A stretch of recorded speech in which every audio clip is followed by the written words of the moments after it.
Hello, and welcome to This Week in Haiti.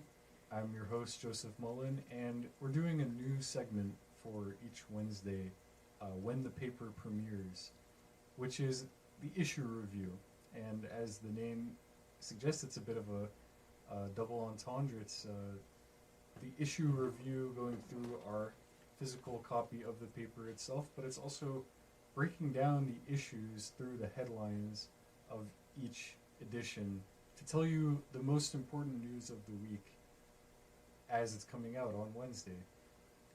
The paper is available for free online at HaitiLiberté.com, but each week, as we update the new flipping book paper, you have to be a subscriber, go into the archive to get that paper. So we're doing this each week so you can also get a taste of the most important news broken down on our podcast about the paper, which unfortunately many people may not have gotten a chance to get a physical copy of it, partially due to the restrictions placed by the US government on distribution to Haiti in particular.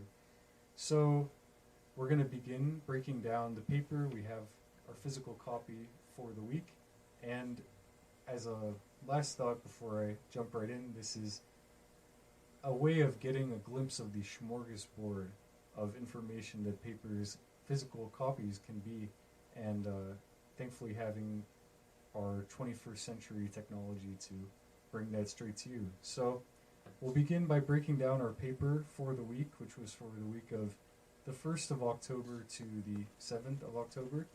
And we have our paper right here. This is the cover of Haiti Liberté. We have our cover story, which is La force de répression impérialiste votée à l'ONU, which we will go into more. This is on page 4, breaking down the UN vote. We have an article by Marie-Laurette Nouma, which is S'agit-il d'un mouvement de la génération Z? Again, we'll break this down a little bit more, talking about Gen Z protests across the world.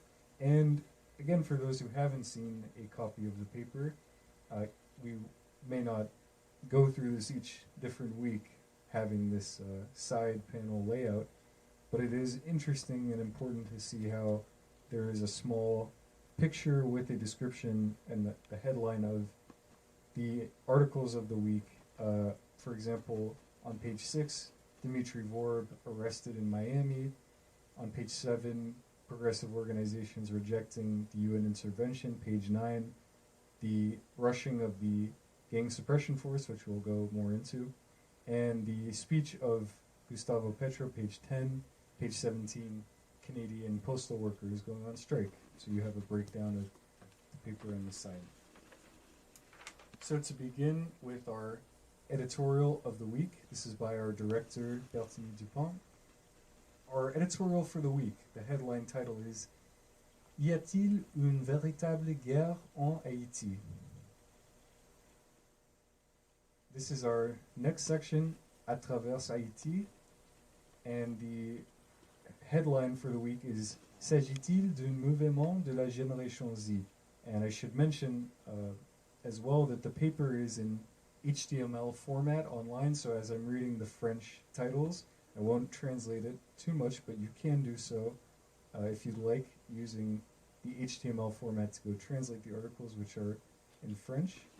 But this article, as I mentioned, has a couple of pictures, and it's talking about social media and the Gen Z movement in Haiti and Nepal, because this is truly an international paper. We talk about primarily focusing on Haiti and then spreading out, discussing the movement in Nepal, which has been taking place. So, excellent article.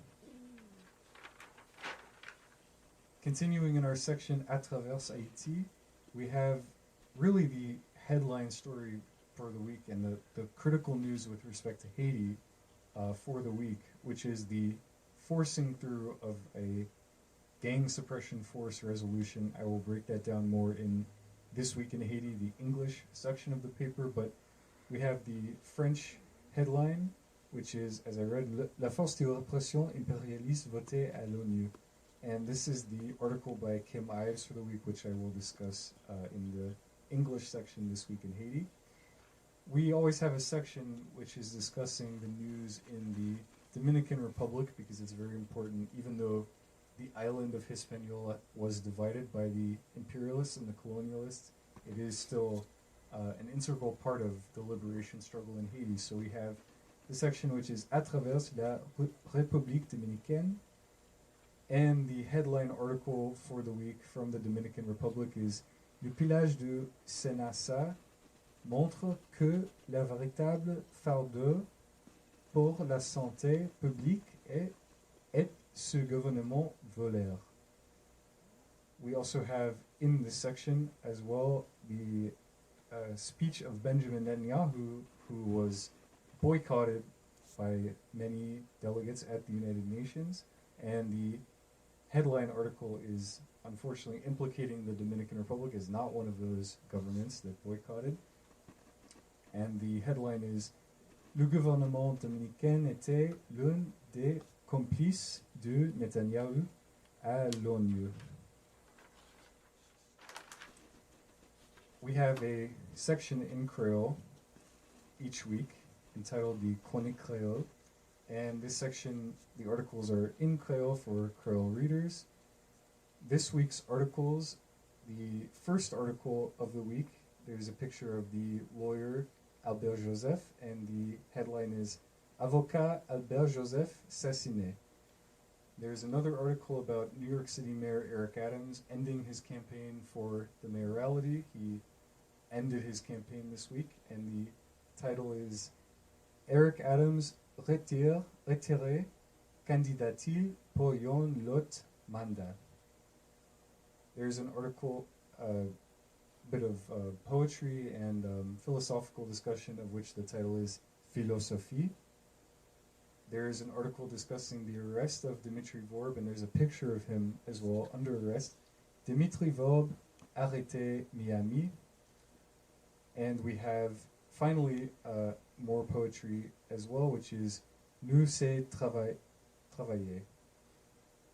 In our perspective section, which goes into more of the discussion of the vote at the United Nations, we have our title, which is Des organisations progressistes rejettent une nouvelle intervention de l'ONU.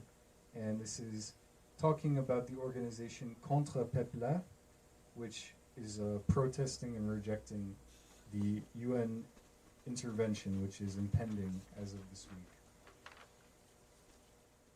We have a section, and now it is in the 27th edition, which is Haïti d'une transition à l'autre.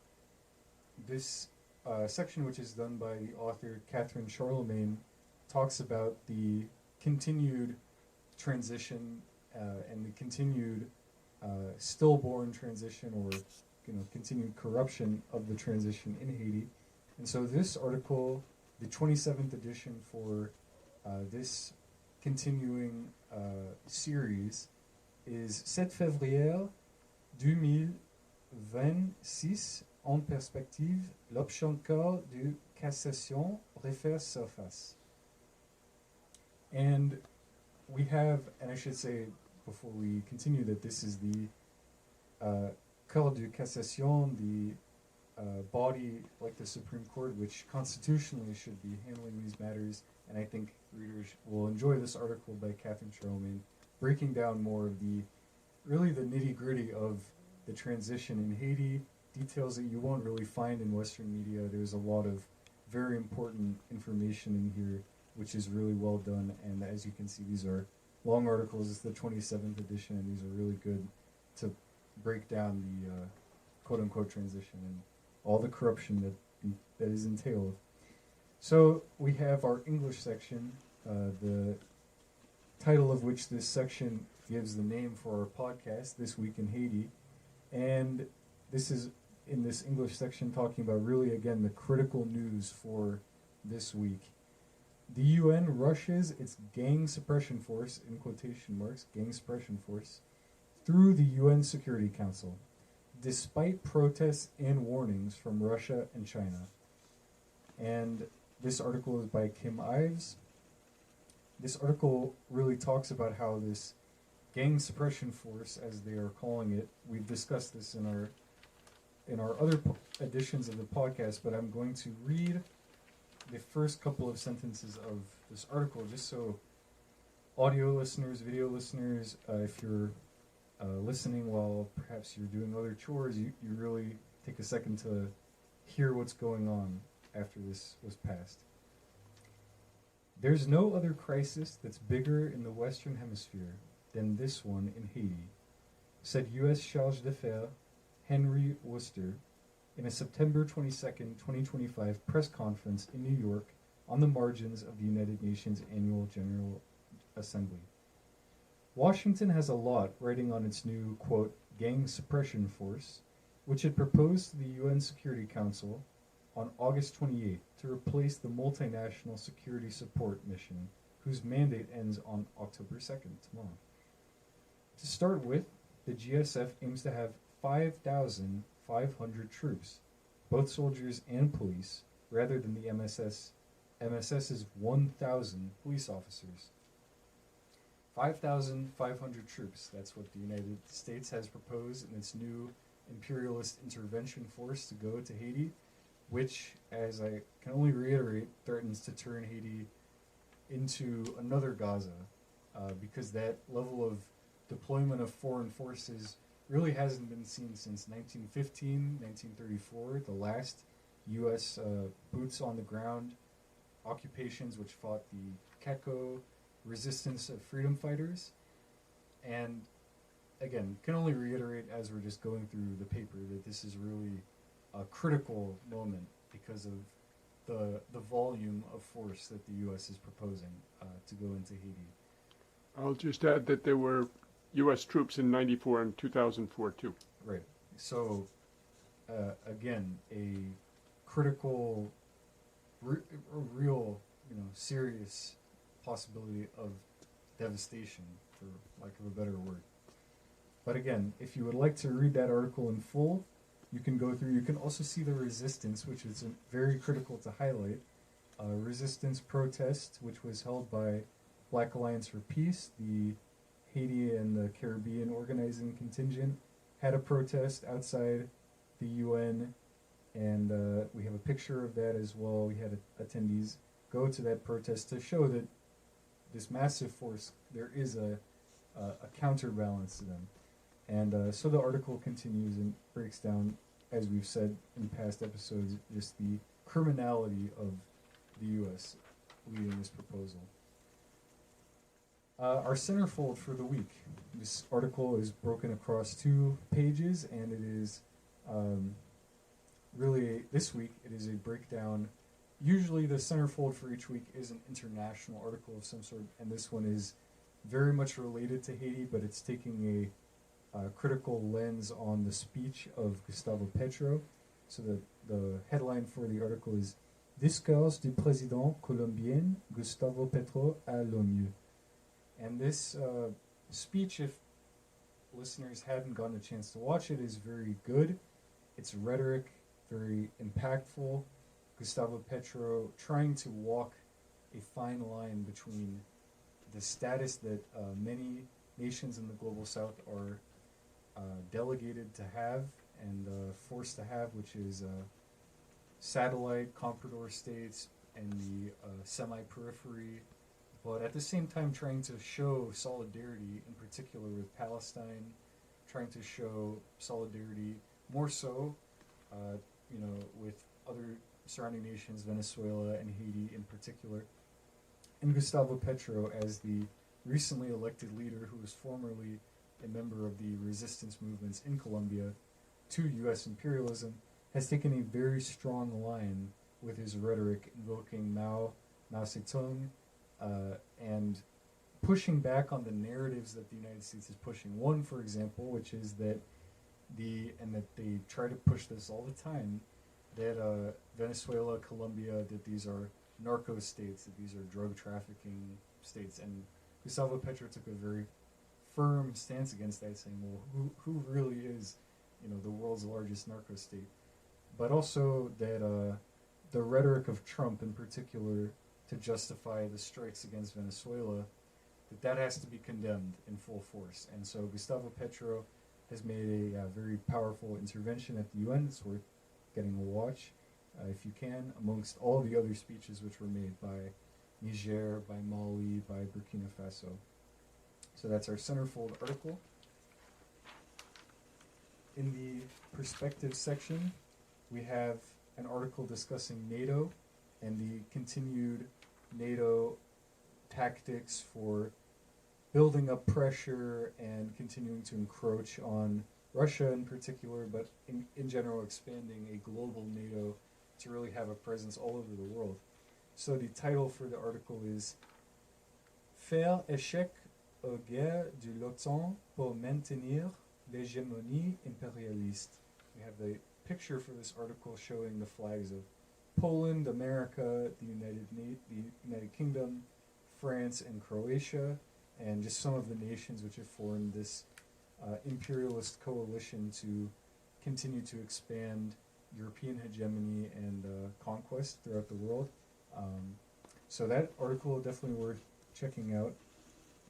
And next in our section, a really, really fascinating article. This article was from the Palestine Chronicle from the 21st of July in 2015. Well, it was republished from there. It was translated by the Gazette du Citoyen, Investigation, from the 25th of September of this year, so translated 10 years later into French. And it is, the title in this section, Devoir de mémoire, is Grâce à la visite de Che Guevara à Gaza en 1959, la Palestine devient une cause mondiale. Really showing the internationalism of Che Guevara as a anti-imperialist leader and theoretician, the Foucault theory, trying to expand that to even in the early stages of the Cuban Revolution in 1959, before his more famous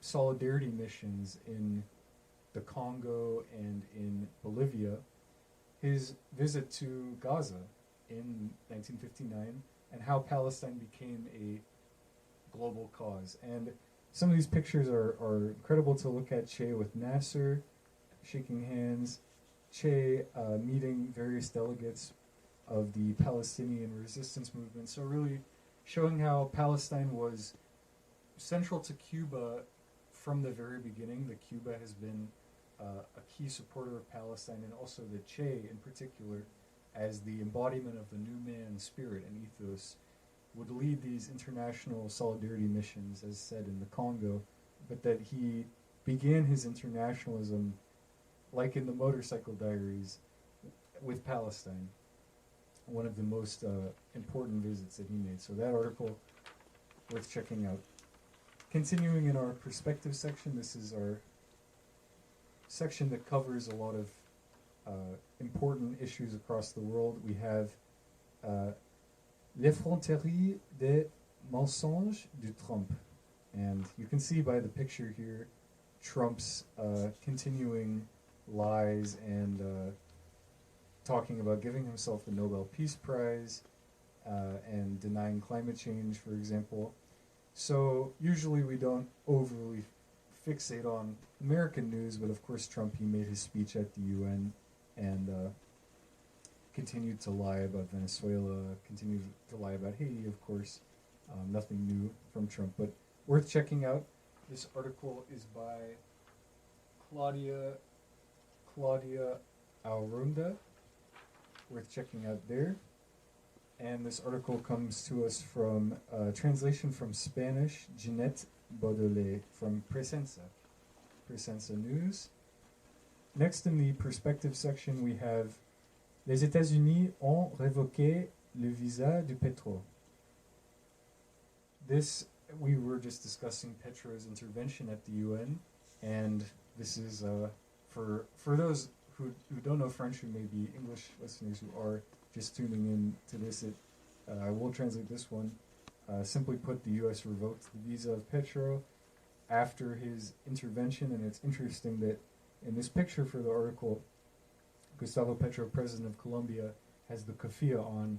This is his way of showing solidarity with Palestine. His speech was very much about the continuing Israeli apartheid in Palestine, and that Colombia, amongst really many of the nations of the global south, really are standing with Palestine, and that the U.S., of course, the biggest supporter of Israeli apartheid, has revoked the visa of the president of Colombia. So very, very much unwarranted, hostile diplomatic action. We have, continuing in the section À travers le monde, we have an article, La Chine appuie la demande d'adhésion de la Palestine aux BRICS. So China pushing for the joining of the Palestinian state, some may say the new Palestinian state, according to the United Kingdom, Australia, and Canada. These imperialist nations may be making a concession and recognizing a state of Palestine. That China is pushing for the joining of this Palestinian state to BRICS.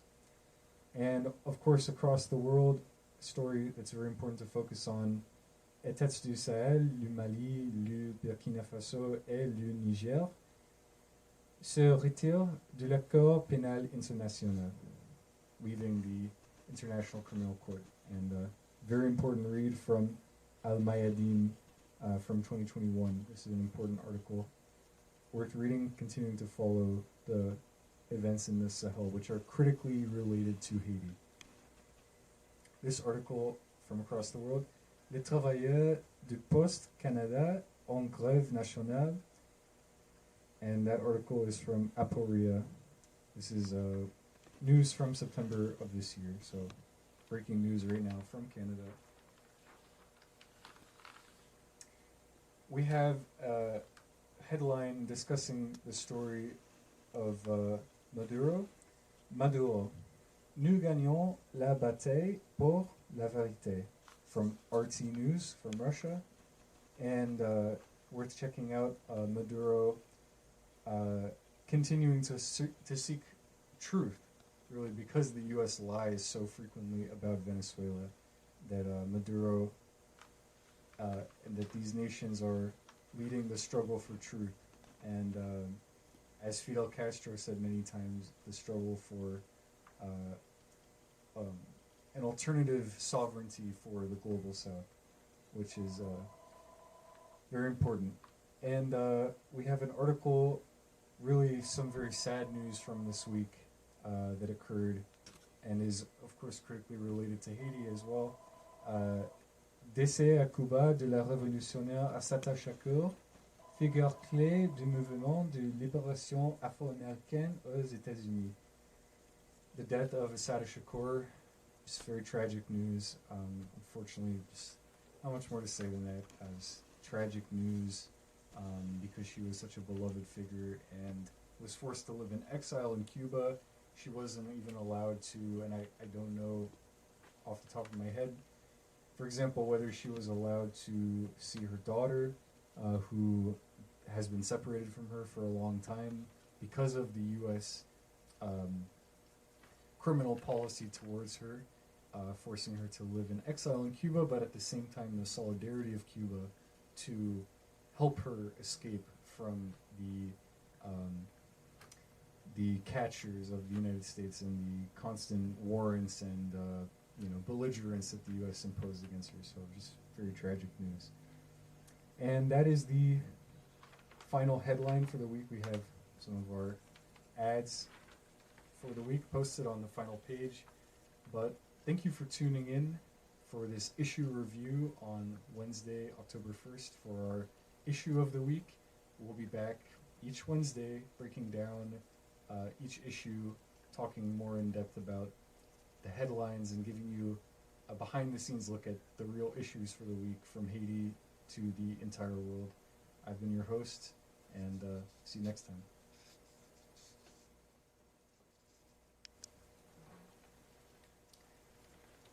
$24 minutes. It said how much? 24? Sorry.